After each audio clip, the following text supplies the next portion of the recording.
नाम आशा पवार है। मैं दिल्ली से हूँ। जी मैम, स्वागत है जी। दिल्ली रंजीत नगर से मैं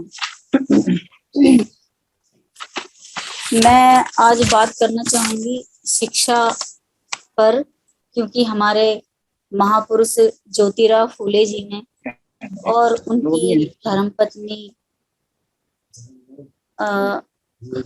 उनकी जीवन संगिनी माता सावित्रीबाई फूले जी ने और बाबा साहब अम्बेडकर जी ने, यानी कि हमारे महापुरुषों ने जो हमारे को शिक्षा का अधिकार दिया, उनके संघर्षों की बदौलत, उनके त्याग और बलिदानों की बदौलत, उनके कार्यों की बदौलत हमें ये शिक्षा का अधिकार मिला। मेरी आवाज आ रही है मैम? हाँ जी, आ रही है, बोलो। जी बोलिए। हाँ जी, तो उनके कार्यों की बदौलत जो हमें ये शिक्षा का अधिकार मिला और उनके इस अधिकार के मिलने की वजह से आज हम महिलाएं भी, पुरुष भी, बच्चे भी सभी देश में पढ़ने लगे, पढ़ने लायक हुए और पढ़ना सीखे। आज जब हम महिलाएं पढ़ने लगी हैं, पढ़ना सीख गई हैं और हमने जब पढ़ा, तो पढ़ा क्या? ये एक मुख्य बात है कि हमने पढ़ा क्या। जब हम पढ़ना सीखे तो हमने पढ़ी रामायण, हमने पढ़ी महाभारत, हमने पढ़ी पुराण और इस तरह के ग्रंथ हमने पढ़ने शुरू किए,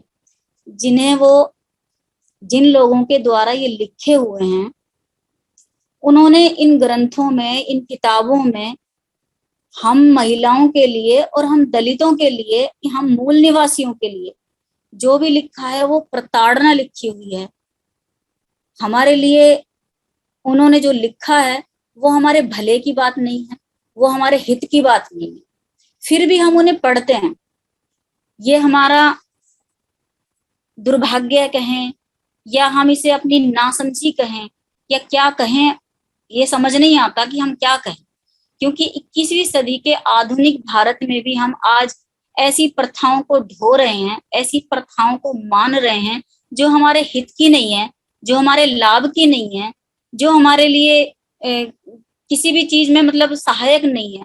हम उन प्रथाओं में उलझे हुए हैं और उन किताबों को, उन ग्रंथों को, उनके धार्मिक ग्रंथों को अपने सीने से चिपकाए हुए हैं। आपका तो ये जा रहा भी है 4 दिन।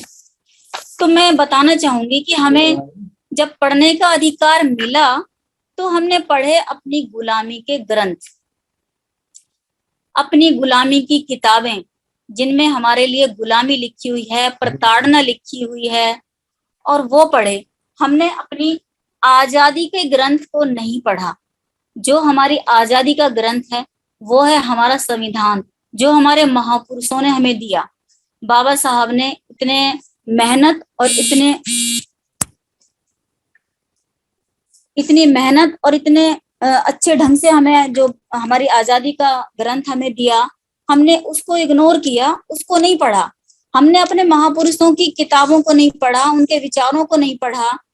हालांकि बहुत सारा लिटरेचर हमारे महापुरुषों का मौजूद है। महात्मा ज्योतिराव फूले जी का लिटरेचर भी हमारे पास है, बाबा साहब का भी लिटरेचर हमारे पास है, पेरियार रामास्वामी का भी हमारे पास लिटरेचर है। हमने उन किताबों को नहीं पढ़ा जिसमें हमारे महापुरुषों के संघर्ष हैं, उन्होंने जो कार्य किए हैं वो हैं, उन्होंने जो हमारे लिए हक अधिकार के लिए जो संघर्ष किए हैं, बलिदान दिए हैं, त्याग किए हैं, वो जो सारी चीजें लिखी हुई हैं, हमने उनको नहीं पढ़ा। और उन्होंने हमें रास्ते भी बताए हैं कि अगर ये तुमसे छीनने लगे, ये अधिकार जो तुमसे जाने लगे, तो तुम्हें करना क्या है। हमने वो भी नहीं चीजें पढ़ी।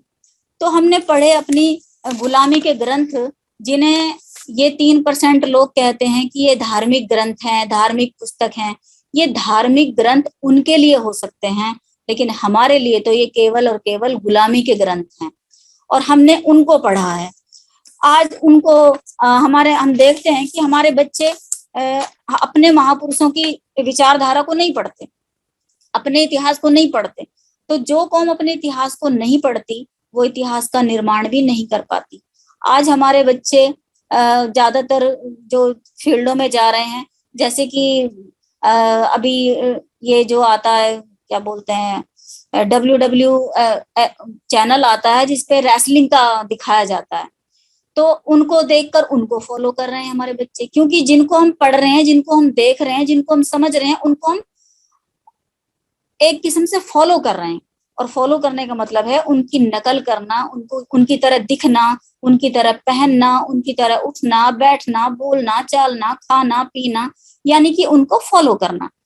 तो हम अपने महापुरुषों को अगर पढ़ते तो हम उनको फॉलो करते, उनके कार्यों को फॉलो करते, उनके पद चिन्हों पे चलने की कोशिश करते। हेलो, मेरी आवाज आ रही है ना मैम? जी मैम, जी शांति जी आ रही है। आ रही है आप। बोलो तो हम उनको बहुत बढ़िया। हम उनको फॉलो करते। लेकिन आज हमारी युवा पीढ़ी है, जो हमारी युवा बच्चे हैं, हमारी युवा बच्चियां हैं, वो ज्यादातर फॉलो करती हैं किसी मॉडल को, ज्यादातर फॉलो करते हैं किसी एक्टर को या किसी एथलीट को। तो इन चीजों को जब वो फॉलो करते हैं तो वो उनकी तरह उनको फॉलो करते समय उनको उनकी सारी चीजों को अपनाते हैं।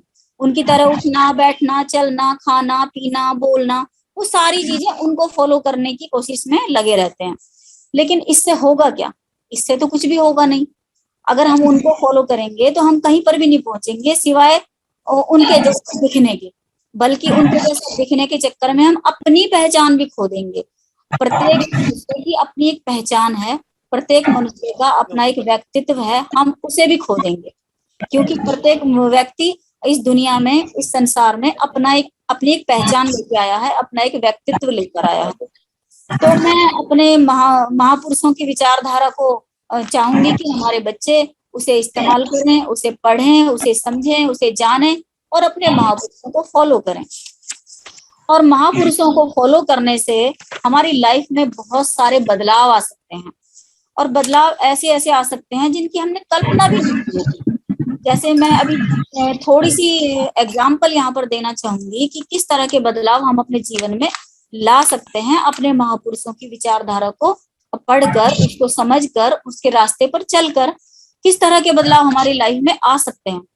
तो अगर हम अपने महापुरुषों को पढ़ेंगे तो हम ना समझ से समझदार हो जाएंगे, हम ना समझ से समझदार हो जाएंगे, हम अयोग्य से योग्यवान बन जाएंगे, और हम अपमान की जगह हमारा सम्मान होना आरंभ हो जाएगा, और निर्बल से हम बलवान होते चले जाएंगे, निर्धन से हम धनवान होते चले जाएंगे, लेने वाले से हम देने वाले बनते चले जाएंगे, अज्ञानी से हम ज्ञानवान बनते चले जाएंगे, और निंदा की जगह हमारी प्रशंसा होनी शुरू हो जाएगी, और जीरो से हम हीरो बन जाएंगे। और भी ना जाने कितने बदलाव आ सकते हैं। ये केवल और केवल अपने महापुरुषों को फॉलो करने से संभव है। उनको पढ़ने से, उनको समझने से, उनको जानने से ये सारे बदलाव हमारे जीवन में आ सकते हैं। और भी बहुत सारे बदलाव आ सकते हैं जो शायद अभी मुझे नहीं पता, और ना ही मेरे दिमाग में अभी इससे ज्यादा है। तो ऐसे ऐसे बदलाव हमारे जीवन में होते चले जाएंगे जिनकी हमें उम्मीद भी नहीं होगी। तो केवल हमें अपने महापुरुषों को ही आदर्श बनाना होगा, अपने महापुरुषों के रास्ते पर ही चलना होगा। और महात्मा ज्योतिराव फूले जी, सावित्री बाई फूले जी ने जो हमें रास्ता दिया, जो शिक्षा का रास्ता दिया, संघर्ष करने के पश्चात, त्याग और बलिदान करने के पश्चात जो हमें ये रास्ता मिला है, यही रास्ता हमें मानवता का रास्ता हम इसे कह सकते हैं, हम इसको मनुष्यता का रास्ता कह सकते हैं। वरना बिना शिक्षित किए, बिना शिक्षा लिए मनुष्य भी नहीं है, वो तो मनुष्य और जानवर एक बराबर सही हो जाता है, क्योंकि उसको किसी भी चीज की समझ नहीं हो पाती बिना शिक्षा के कारण। इसलिए हमारे महापुरुषों ने शिक्षा को पहले स्थान पर रखा है, महत्वपूर्ण माना है।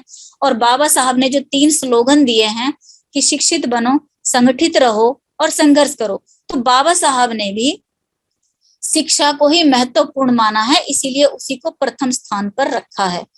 तो शिक्षा हमारे लिए कितनी महत्वपूर्ण है, कितनी जरूरी है, और कितनी मुश्किलों से ये हमें मिली है। आज शासक वर्ग इसी शिक्षा को हमसे दूर किए चले जा रहा है, हमसे छीनता चला जा रहा है, और वो इसको इतना व्यवसायीकरण इसका कर दिया है कि हम चाहकर भी अपने बच्चों को वो अच्छी शिक्षा नहीं दिला पा रहे हैं।